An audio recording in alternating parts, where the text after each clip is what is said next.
오늘 함께 들을 말씀은 창세기 32장부터 34장입니다. 형 에서를 만나러 가는 길, 야곱은 두려움 속에서 밤을 맞이합니다. 그 밤 야곱은 사람과가 아니라 하나님 앞에서 자기 자신과 씨름하게 됩니다. 그리고 찾아온 눈물의 화해.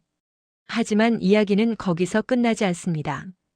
화해 뒤에 이어지는 세겜의 사건은 우리에게 묻습니다. 상처 앞에서 우리는 무엇을 선택하는가? 지금부터 쉬운 성경, 창세기 32, 34장을 듣겠습니다. 창세기 32장. 야곱이 자기 길을 가고 있는데 하나님의 천사들이 야곱에게 나타났습니다. 야곱은 하나님의 천사들을 보고 이는 하나님의 군대다라고 말했습니다. 그래서 야곱은 그곳을 마하나임이라고 불렀습니다. 야곱의 형 에서는 에돔 나라의 세일이라고 하는 지역에서 살고 있었습니다. 야곱이 에서에게 심부름꾼들을 자기보다 먼저 보냈습니다. 야곱이 심부름꾼들에게 말했습니다. 내 주 에서에게 이 말을 전하여라. 당신의 종인 야곱이 말씀드립니다. 저는 라반과 함께 살며 지금까지 그곳에 머물러 있었습니다. 저에게는 소와 나귀와 가축대와 남종과 여종들이 있습니다. 그러므로 제가 이 사람들을 보내어 전하여 드리고 형님의 은혜를 구하려 합니다. 심부름꾼들이 야곱에게 돌아와 말했습니다. 주인님의 형님이신 에서에게 다녀왔습니다. 에서는 400명을 거느리고 주인님을 만나러 오고 있습니다. 야곱은 그 말을 듣고 너무나 두렵고 낙심이 되었습니다. 야곱은 자기와 함께 있는 사람들을 두 무리로 나누었습니다. 그리고 양떼와 소떼와 낙타들도 두 무리로 나누었습니다. 야곱은 이렇게 생각했습니다.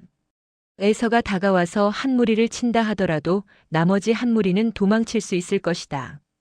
야곱이 말했습니다.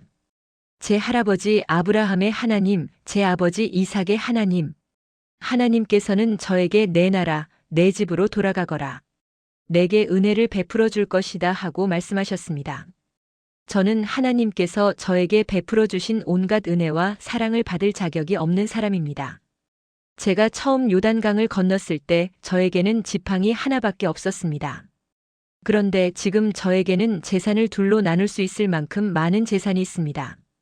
제발 저를 제 형 에서로부터 구해 주십시오. 에서가 와서 저와 아이들의 어머니와 아이들까지 해치지 않도록 해 주십시오.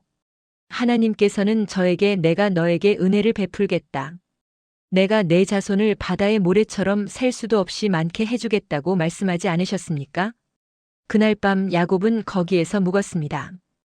야곱은 자기가 가진 것 중에서 에서에게 줄 선물을 준비했습니다. 야곱이 준비한 선물은 암염소 200마리와 수염소 20마리, 암양 200마리와 수양 20마리, 젖을 먹이는 암낙타 30마리와 그 새끼 낙타들, 암소 40마리와 황소 10마리, 암나귀 20마리와 새끼 나귀 10마리였습니다. 야곱은 이것들을 각각 때로 나누어 자기 종들에게 주면서 말했습니다. 나보다 먼저 가거라. 그리고 가축대와 가축대 사이에 거리를 두어라. 야곱은 종들에게 명령을 했습니다. 첫 번째 가축대를 몰고 가는 종에게는 이렇게 말했습니다. 내 형 에서가 너에게 다가와서 너는 누구의 종이며 어디로 가는 길이냐? 이 짐승들은 누구의 것이냐? 하고 물으면 너는 이렇게 대답하여라. 이 짐승들은 주인님의 종 야곱의 것으로서 에서 주인님께 드리는 선물입니다. 야곱도 저희들 뒤에 오고 있습니다. 야곱은 두 번째 종과 세 번째 종과 가축대를 따라가는 그 밖의 모든 종들에게도 똑같은 명령을 내렸습니다. 에서를 만나거든 똑같이 주인님의 종 야곱은 저희들 뒤에 오고 있습니다라고 말하여라. 야곱은 이렇게 생각했습니다. 내가 가기 전에 먼저 이 선물을 주면 형의 마음이 풀어질지도 모른다. 그런 다음에 형을 만나면 형이 나를 맞아줄 것이다. 그래서 야곱은 에서에게 먼저 선물을 보냈습니다. 그리고 야곱은 그날 밤 천막에서 묵었습니다. 그날 밤 야곱은 자리에서 일어나 두 아내와 두 여종과 11명의 아들을 데리고 야복강 나루를 건넜습니다. 야곱은 자기의 가족 모두와 자기의 모든 재산을 강 건너편으로 보냈습니다. 그리고 자신은 홀로 뒤에 남았습니다. 어떤 사람이 와서 밤새도록 야곱과 씨름을 했습니다.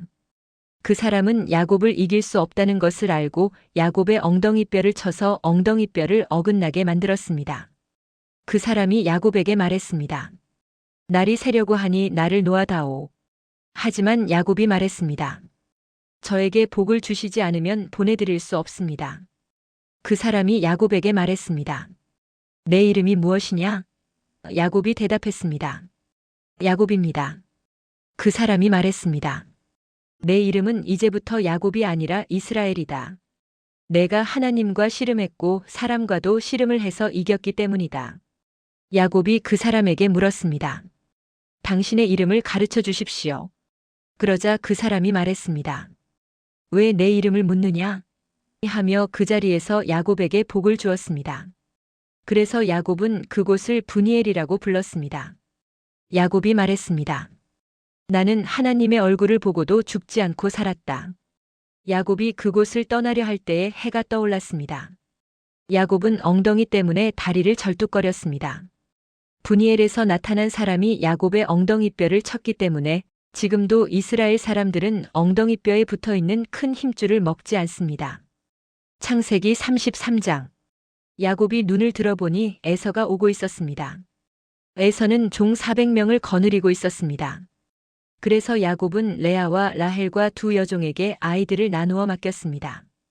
야곱은 여종들과 그 아이들을 앞에 세우고 레아와 그 아이들을 그 뒤에 세웠습니다. 라헬과 요셉은 맨 뒤에 세웠습니다. 야곱은 맨 앞으로 나갔습니다. 야곱은 형이 있는 쪽으로 다가가면서 7번이나 땅에 엎드려 절했습니다. 그러자 에서가 달려와 야곱을 맞이했습니다. 에서는 야곱을 끌어안고 그의 목에 얼굴을 기대었습니다. 그리고 야곱에게 입을 맞추었고 두 사람은 함께 소리내어 울었습니다. 에서가 눈을 들어보니 여자와 아이들이 보였습니다. 에서가 물었습니다. 너와 함께 있는 이 사람들은 누구냐? 야곱이 대답했습니다. 이 사람들은 하나님께서 형님의 종인 저에게 은혜로 주신 아이들입니다. 두 여종과 그들의 아이들이 에서 앞으로 나와 땅에 엎드려 절했습니다. 그런 다음 이번에는 레아와 그 아이들이 에서에게 나아와 역시 땅에 엎드려 절했습니다. 마지막으로 요셉과 라헬이 에서에게 나아와 마찬가지로 땅에 엎드려 절했습니다. 에서가 말했습니다. 여기까지 오는 동안에 가축대를 여러 번 만났는데 그것은 웬 가축대냐? 야곱이 대답했습니다. 그것은 형님께 드리는 선물입니다. 에서가 말했습니다. 야곱아, 그런 것은 나에게도 얼마든지 있다. 내 것은 내가 가져라. 야곱이 말했습니다. 아닙니다, 형님. 저를 좋게 보신다면 제가 드리는 선물을 받아주십시오. 형님 얼굴을 다시 뵙게 되어 너무나 기쁩니다. 형님이 저를 받아주시니 마치 하나님 얼굴을 뵙는 듯 합니다. 그러니 제 선물을 받아주십시오. 하나님께서 저에게 큰 은혜를 베풀어 주셔서 저는 넉넉하게 가지고 있습니다. 야곱이 자꾸 권하자 에서가 선물을 받았습니다. 에서가 말했습니다. 자, 이제 가자.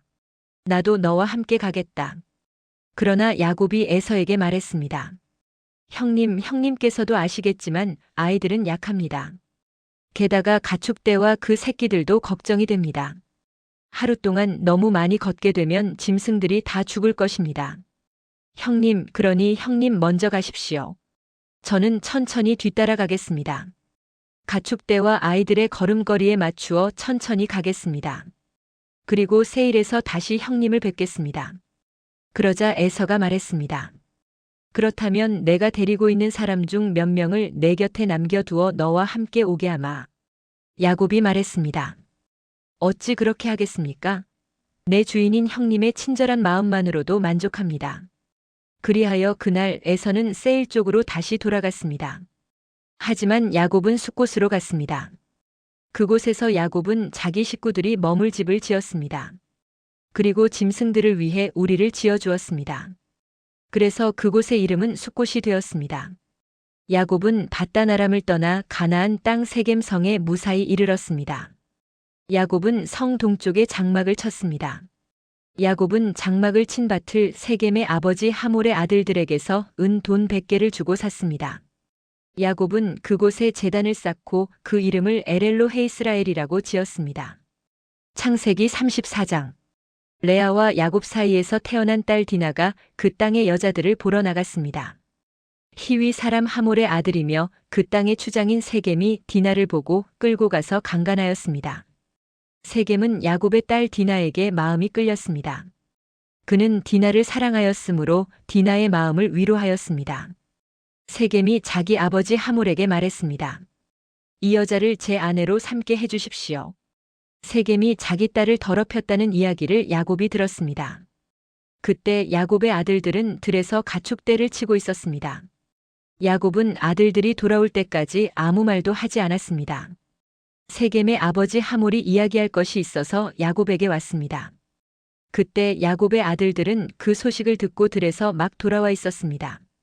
그들은 디나가 더럽힘을 당했다는 이야기를 듣고 괴로워하며 분노하였습니다. 세겜이 야곱의 딸에게 해서는 안 될 짓을 하여 이스라엘 사람을 부끄럽게 만들었기 때문입니다. 하몰이 야곱의 아들들에게 말했습니다. 내 아들 세겜이 디나를 너무나 사랑하고 있습니다. 제발 그 소녀를 세겜에게 주어 결혼할 수 있게 해주십시오. 그리고 당신들도 우리 백성과 결혼해서 같이 사십시다. 당신들의 여자를 우리에게 주십시오. 그리고 우리들의 딸을 데리고 가십시오. 우리와 함께 사십시다. 거할 땅이 당신들 앞에 있으니 여기에 살면서 장사도 하고 재산도 늘리십시오. 세겜도 야곱과 디나의 오라버니들에게 말했습니다. 내 청을 들어주십시오. 당신들이 원하는 것은 다 드리겠습니다. 우리가 신부를 데리고 가는데 필요한 몸값과 예물을 말씀해 주십시오. 아무리 많이 말씀하시더라도 말씀하시는 대로 다 드리겠습니다. 디나와 결혼만 하게 해주십시오. 야곱의 아들들이 세겜과 그의 아버지에게 거짓말로 대답했습니다. 이는 세겜이 자기들의 누이 디나를 더럽혔기 때문입니다. 야곱의 아들들이 말했습니다. 할례도 받지 않은 사람에게 우리 누이를 줄 수는 없습니다. 그것은 우리에게 부끄러운 일이기 때문입니다. 다만 한 가지 조건만 들어주시면 당신들의 청을 들어드리겠습니다. 만일 당신들 쪽 모든 남자들이 할례를 받아 우리처럼 된다면 청을 허락하겠습니다. 그렇게 하시면 우리 딸들을 당신들에게 드리고 당신들의 딸들을 우리 아내로 맞아드리겠습니다. 그렇게 되면 우리는 당신들과 함께 살면서 한 백성이 될 것입니다. 당신들이 우리의 말을 듣고도 할례를 받을 수 없다면 우리는 디나를 데리고 떠나겠습니다. 하몰과 하몰의 아들 세겜은 이 조건이 괜찮다고 생각했습니다. 그래서 세겜은 할례 베푸는 일을 지체하지 않았습니다. 이는 세겜이 야곱의 딸을 사랑하는 마음이 깊었기 때문입니다. 그 당시 세겜은 자기 집안에서도 가장 존경받는 사람이었습니다. 하몰과 그의 아들 세겜은 성문으로 나아가 그 성의 사람들에게 말했습니다. 이 사람들은 우리와 친구가 되기를 원합니다. 그러니 그들을 우리 땅에 살면서 장사도 할 수 있게 해줍시다. 이 땅은 그들과 함께 살 수 있을 만큼 충분히 넓습니다. 그리고 그 사람들의 딸을 데려와 아내로 삼고 우리 딸도 그 사람들에게 줍시다. 그런데 여기에는 한 가지 조건이 있습니다. 우리 중 남자는 모두 그 사람들처럼 할례를 받아야 합니다. 그렇게 하면 그들은 우리와 함께 살 것이고 우리는 한 백성이 될 것입니다. 그렇게 되면 그들의 가축대와 그들의 재산이 우리 것이 되지 않겠습니까? 그들 말대로 해서 그들이 우리와 함께 살게 합시다. 성문으로 나온 사람들이 다 이 말을 들었습니다. 그들은 하몰과 그의 아들 세겜의 말을 따르기로 했습니다. 그래서 남자들은 다 할례를 받았습니다. 3일 뒤 할례를 받은 사람들이 아직도 몸이 아플 때에 야곱의 아들 중에서 디나의 오라버니인 시므온과 레위가 칼을 들고 벼랑간 그 성을 공격해서 그 성 안의 남자들을 모조리 죽였습니다. 시므온과 레위는 하몰과 그의 아들 세겜을 칼로 죽였습니다. 그리고 디나를 세겜의 집에서 데리고 나왔습니다. 야곱의 다른 아들들도 죽은 사람들 사이로 다니면서 성 안에 있는 것들을 노략질했습니다. 왜냐하면 그 성은 누이가 강간을 당한 성이었기 때문입니다. 야곱의 아들들은 양과 소와 나귀들을 비롯해 성과 들에 있는 것을 닥치는 대로 빼앗아갔습니다. 그들은 그 성 백성들이 가지고 있던 값비싼 것들을 다 빼앗았습니다. 그들은 여자들과 아이들 그리고 집안에 있던 물건들까지도 다 빼앗았습니다. 그러자 야곱이 시므온과 레위에게 말했습니다. 너희는 나에게 괴로움을 안겨주었다. 이제는 이 땅에 사는 가나안 사람들과 브리스 사람들이 나를 미워할 것이다. 우리는 수가 적다. 만약 그들이 힘을 합해 우리를 공격하면 나와 우리 집안은 멸망하고 말 것이다. 하지만 그 형제들이 말했습니다. 우리 누이가 창녀 취급을 받는데 어떻게 보고만 있을 수 있습니까? 오늘 우리는 야곱의 밤과 화해, 그리고 아픈 현실까지 함께 지나왔습니다. 이름은 바뀌었지만 문제는 한 번에 사라지지 않았습니다. 그럼에도 하나님은 야곱의 길을 멈추지 않으셨습니다. 오늘 우리의 시름 속에서도 하나님은 여전히 일하고 계십니다. 함께 들어주셔서 감사합니다. 다음 말씀에서도 다시 만나요. 지금까지 오늘을 채우는 시간이었습니다. 감사합니다.